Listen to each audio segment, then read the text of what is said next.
The story of Weedon Island begins with a wedding gift. So, Leslie Weedon married Blanche Henderson, and they accepted an island as a wedding gift from the bride's father. Not your typical wedding gift, even for 1898 on this remote coast of Florida. And they named it Weedon Island. Yep, Weedon Island. Leslie Weedon was a doctor in nearby Tampa, but he was also an amateur archaeologist and naturalist. He loved spending weekends and holidays on the island. They built a small home on the highest ground. And the highest ground were the shell mounds built by Native Americans over thousands of years. Back then, at the turn of the 20th century, there were no bridges across Tampa Bay. So the only way to access Weedon Island from Tampa was by boat.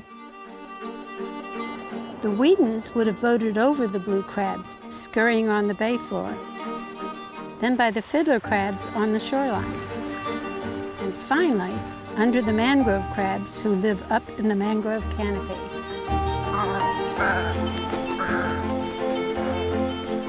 St. Petersburg was a village with just 300 pioneers on Pinellas Peninsula. Surrounded by beautiful pines, the tiny town was growing brick by brick. Weekends on Weedon were full of life. The island sits at the crossroads of water and land. The gentle tide rises and falls along Tampa Bay with its biologically rich estuary filled with fish and sea creatures.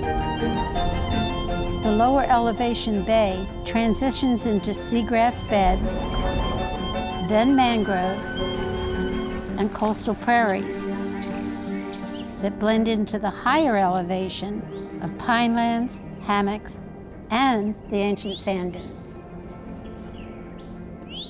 So people could collect oysters and fish like mullet in the salty bay, then walk or paddle a short distance to higher ground, up to the highest point on the island, the mounds. That high point is where Weedon spent most of his time exploring. From their breezy home, perched above the biting insects, the Weedons could look out over the cabbage palms and see the bay. Dr. Weedon dreamed of protecting his island from development forever. He reached out to the National Park Service, hoping to turn the island into a national park. He even offered the land to the fledgling city of St. Petersburg. There were no takers. So in 1923, Weedon sold their wedding gift to Eugene Elliott. Elliott had a different kind of dream. He saw opportunity in the so-called Indian mounds. Not for discovery. More like a drawing card for development. He was a salesman. Elliott invited the prestigious Smithsonian Institution to excavate Weedon Island mounds to increase the value and attention for the land, which it did, eventually turning one man's dream into reality. Dr. Jesse Fuchs arrived here in 1923. He discovered a huge mound complex, 300 acres of shell middens, shell mounds, a burial mound that had hundreds of burials in it when they excavated it. That's archaeologist Dr. Bob Austin. He's been returning to Weedon Island since he was a child, growing up in St. Petersburg. People who lived on the coast had a lot of access to shell. And this one has been modified by having a notch on the outer whorl, a hole on the opposite side, and then a hole on the top. They inserted a wooden handle through here. This woodworking tool then could be used to chip out wood, specifically in relationship to building dugout canoes. One of the things that they found in the burial mounds were these exquisite Weedon Island pottery decorated with punctations, incisions, spirals, and symbolic figures. Most important for the future of Weedon Island, Fuchs and Elliott made archaeology a public experience by inviting the local community to participate. We're still digging into the island's history 100 years after Fuchs was here so that we can better understand these people so that they're not forgotten. The big shell mounds and smaller midden areas were used for habitation. Those revealed more plain pottery than decorated pottery because that was the pottery they used for everyday use. Also in the middens are thousands of years of food remains like bone and shell and material discards like pottery from their life living on the coast. Dr. Weedon took advantage of these rich organic soils and planted citrus. Some still here today. People were in this area at least 10 to 12,000 years ago, back before there was a Pinellas Peninsula or even a Weedon Island. Indigenous people chose to place their settlements on high, sandy, scrubby ridges of Weedon Island about 5,000 years ago. Shell and sand mounds are very common all around Tampa Bay and up and down the Gulf Coast. Native peoples ate and used almost everything in their environment.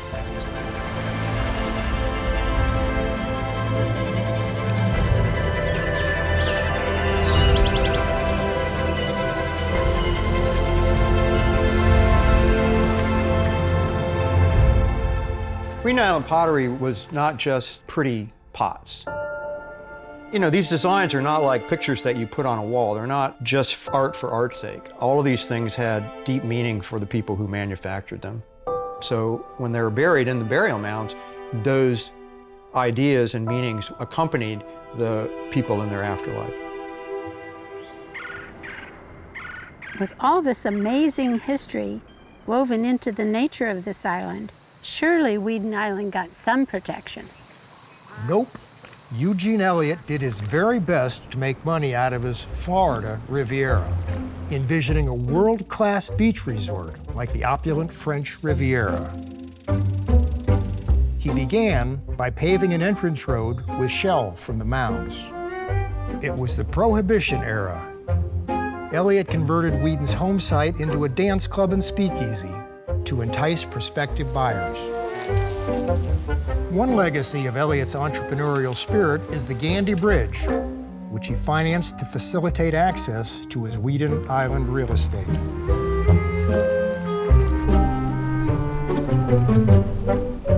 Elliott lost the title to his land during one of Florida's reoccurring housing market crashes.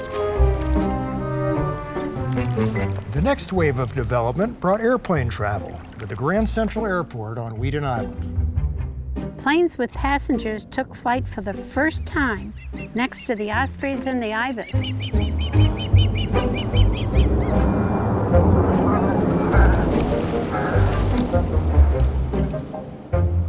This is all that remains today.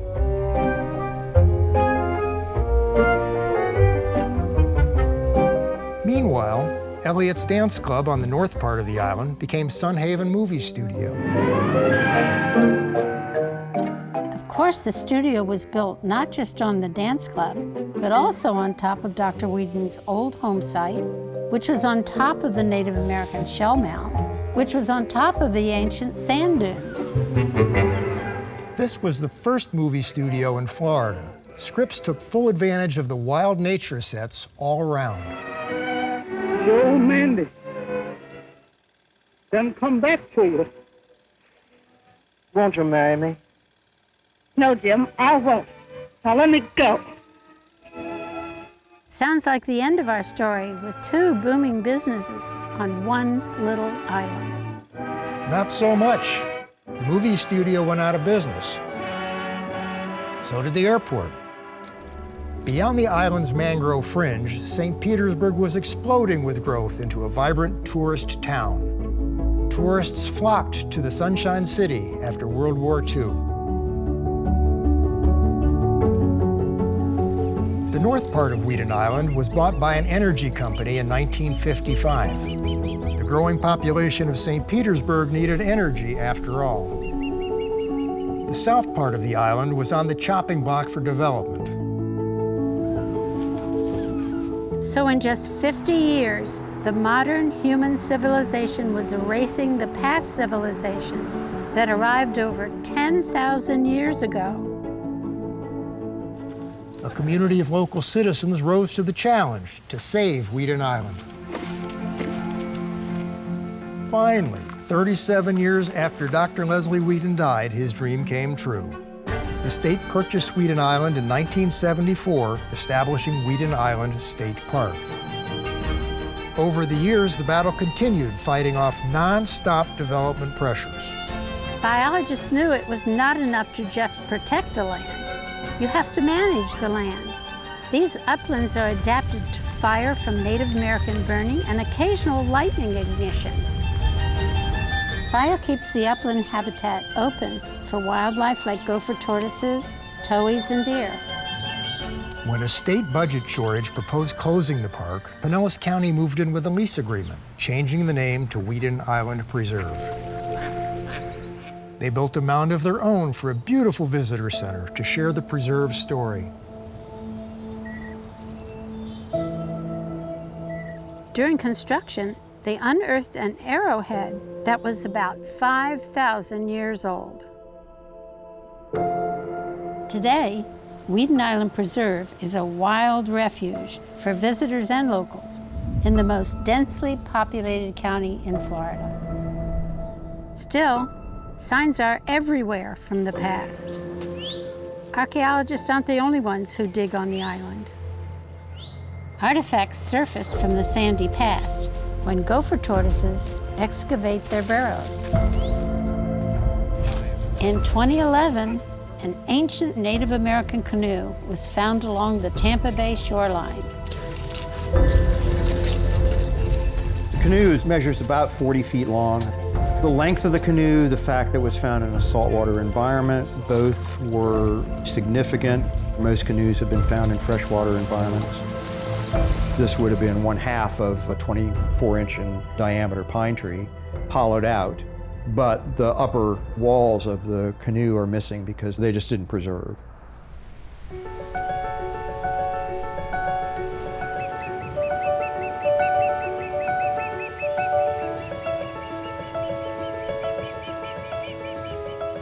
Today, people still travel the estuary by canoe. Canoes made from plastics instead of pines. A trip up to the tower overlook reveals the vastness and variety of habitats of the preserve, with the modern cities of Tampa to the east and St. Petersburg to the south. Just remember, when you come here, you are part of a continuous flow of humans over thousands of years.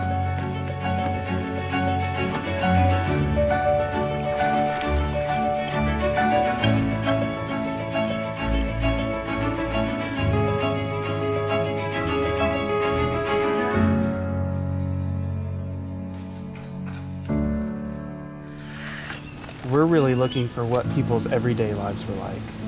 Kind of food they ate, the way they made their pottery, how they interacted and manipulated their environments. So what I've found mostly here are bowls of different sizes. I think that this was an exact spot where people were living.